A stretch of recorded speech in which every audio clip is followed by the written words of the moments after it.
네, 글로벌 시장에서 유동성 버블에 대한 우려감이 확산되고 있습니다. 그로 인해서 위험 자산 시장에서도 변동성이 확대되지 않을까 싶은 우려감이 맴돌고 있는데요. 정확하게 진단해봐야겠죠? 네, 맞습니다. 루비니 교수 같은 경우에는 유동성 시한폭탄이 터질 수 있다라는 이야기까지 내놓으면서 이 글로벌 금융시장에 대한 우려를 더욱더 확산시키고 있는 상황입니다. 현재 구간을 저희가 좀 어떻게 판단해보면 좋을지 MTN의 김정은 연구위원 모시고 이야기 나눠보도록 하죠.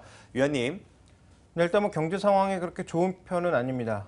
미국의 개선 속도가 얼마나 빨라지냐에 따라서 약간 변동은 있겠습니다만 준비된 그림을 보시면 지금 지역을 가리지 않고 모든 경제 지표들이 둔화되고 있는 것이 사실이죠. 그래서 지금 선진국도 별로 좋지 않고요. 다만 미국은 바닥을 찍고 2분기부터 돌아선다. 그것도 빠른 속도로 돌아선다라는 것이 컨센서스인데 만약에 이것도 여의치 않을 경우에는 현재 이머징의 약세, 중국의 약세, 그리고 유럽도 탄력이 둔화되고 있는 상황에서 글로벌 경기의 탄력은 둔화될 수밖에 없는 상황이다라고 봐야 될 것 같고요. 네버엔딩 그리스라고 여러 번 말씀을 드렸는데 그리스의 전반적인 변동성은 여전히 높은 수준이죠. 국채금리도 급등한 이후에 좀처럼 내려오지 않고 있고 CDS도 급등한 이후에 좀처럼 내려오지 않고 있는 흐름입니다. 물론 지난 2009년, 10년, 2011년의 흐름과는 조금 다르긴 합니다만 어쨌든 절대 레벨 자체는 굉장히 높아졌다라는 것은 주목해 볼 만한 사실이고요.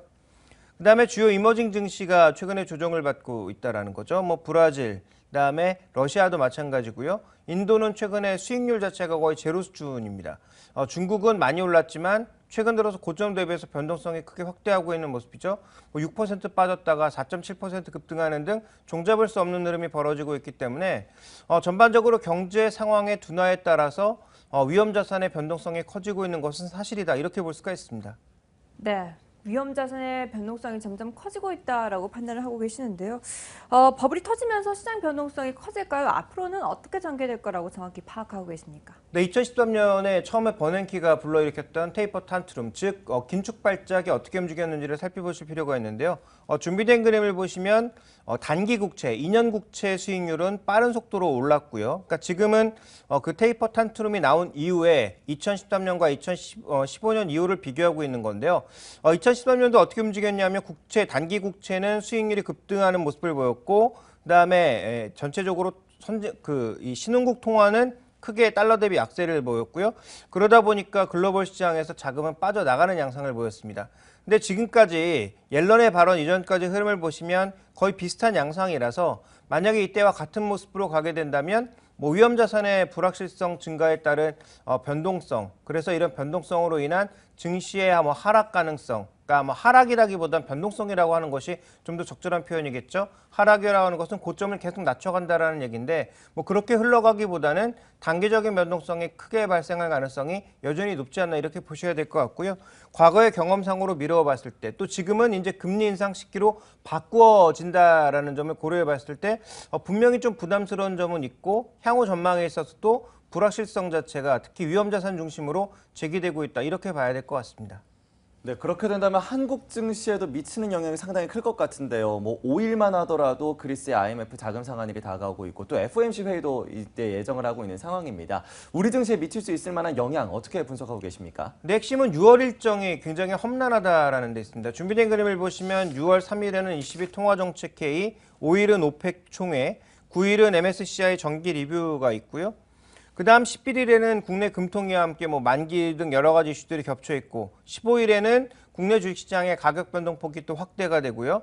16일부터 17일 사이에는 FOMC 회의가 있죠. 25일, 26일은 EU 정상회담이 있습니다. 또 이와 관련돼서 6월 말까지 아마 그리스 관련된 문제가 여기가 이제 데드라인으로 보고 있는 것이기 때문에 아마 이와 관련된 여러 가지 변수들이 줄줄이 놓여있다는 관점에서 이것들을 돌파하기 쉽지 않다라는 거고요.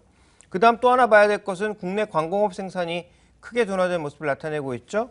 거기다가 수출은 지금 마이너스 변화율이 10% 두 자릿수까지 확대된 양상입니다.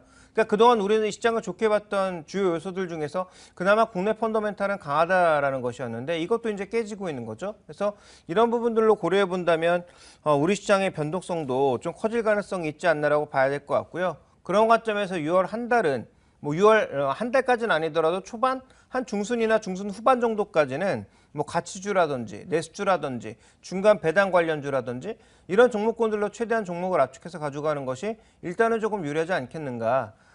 뭐 그런 관점에서 이제 상대적으로 좀 저평가된 종목군을 찾아내는 노력이 필요하지 않겠는가 이렇게 좀 보고 있습니다.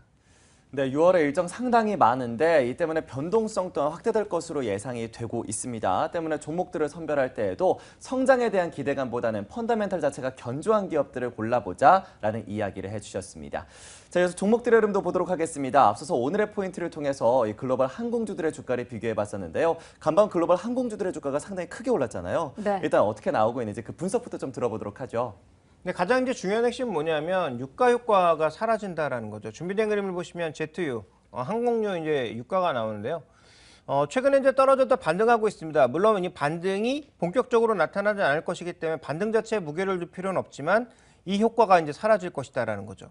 강력하게 이제 유가가 내려오면서 영업이익을 좋게 만들어줬던 그 효과가 길어봐야 이제 2분기라는 거고요. 구조적으로 성장하고 있는 건 맞습니다. 우리뿐만 아니라 해외에서도 지금 여객 수송 증가율이 늘고 있고 화물 운송 동향이 좋아지고 있는 모습이기 때문에 최소한 바닥은 친 모습이기 때문에 이런 부분을 놓고 본다면 분명히 이제 구조적인 성장은 조금 가능하다라고 봐야 될 것 같습니다. 그럼에도 불구하고 우리가 이제 가장 주목해 볼 만한 포인트는 기존의 이제 호재들이 좀 사라져가는 구간이라는 점과 또 추가적인 이제 강세 요인들 이런 구조적인 성장이 여러 회사들이 참여함으로써 이익이 떨어지고 있다는 점은 좀 주목해 볼 만한 포인트가 아닌가 이렇게 좀 보고 있습니다. 네, 역시 저유가 혜택이라는 강한 재료가 소멸되는 것을 중요한 요인으로 꼽고 계십니다. 그와 함께 국내 관련주들은 메르스까지 엮이면서 변동성이 더 확대되고 있는데요.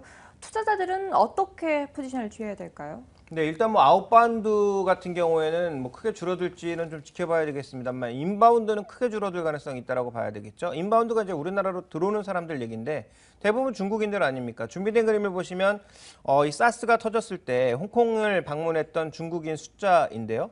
갑자기 절반으로 뚝 떨어졌다라는 거죠. 그러니까 이런 흐름을 고려해 보면 우리나라의 지금 메르스 이 효과가 어디까지 갈지 모르겠습니다만 일단 우리나라 사람이 중국에 옮겼다라는 그런 인식이 퍼지면서 뭐 인터넷에서는 굉장히 안 좋은 얘기까지 올라오고 있는 상황이다 보니까 당연히 인바운드 수요는 좀 감소할 수밖에 없다라는 거죠. 그다음에 이제 또 하나 우리가 좀 살펴봐야 될 것은 미국의 주요 항공사들의 2015년도 예상 밸류에이션을 보시면 가장 큰 항공사인 아메리칸 항공이 5배 수준에서 거래되고 있고요. 그나마 제일 비싼 제트블루가 한 11배 수준에서 거래되고 있는데 국내 항공사 같은 경우에는 저가 항공사는 뭐 20배가 넘게 거래되고 있고 그다음에 이제 대형 항공사 같은 경우도 보통 10배 그 이상에서 거래되고 있거든요. 그러니까 글로벌 항공사 대비해서도 그렇게 뭐 싼 것은 아니라는 거죠. 물론 상황은 조금 다르겠지만 그래서 이런 부분들 고려해 봤을 때 항공사에 대한 투자 매력도는 유가가 추가적으로 급락하지 않는 이상 그렇게 크게 높아지지 않는다라는 관점에서 반등 시 매도 관점에 접근하시는 것이 좋겠고요. 단기적인 변동성은 뭐 여러 가지 이슈, 메르스를 포함한 단기적인 이슈, 그것도 성수기에 나타났다라는 측면에서 조금 더 크게 확대될 수밖에 없다라는 관점에 접근이 필요할 것 같습니다. 네, 이 메르스의 여파가 점차 커지지 않을까에 대한 시장의 우려가 더욱더 높아지고 있습니다. 뭐 사망자도 더 늘어났고 환자들의 수도 더욱더 확산되고 있는 상황인데요. 이를 보고 우리가 어떻게 시장에 좀 대응해야 될지 관련 전략도 좀 세워봐야 될 것 같아요. 네, 시장 전체적인 흐름과 함께 메르스 관련주들 어떻게 대응해야 될지 확인해 보도록 하겠습니다. 오늘 장선 전략 함께 하시죠.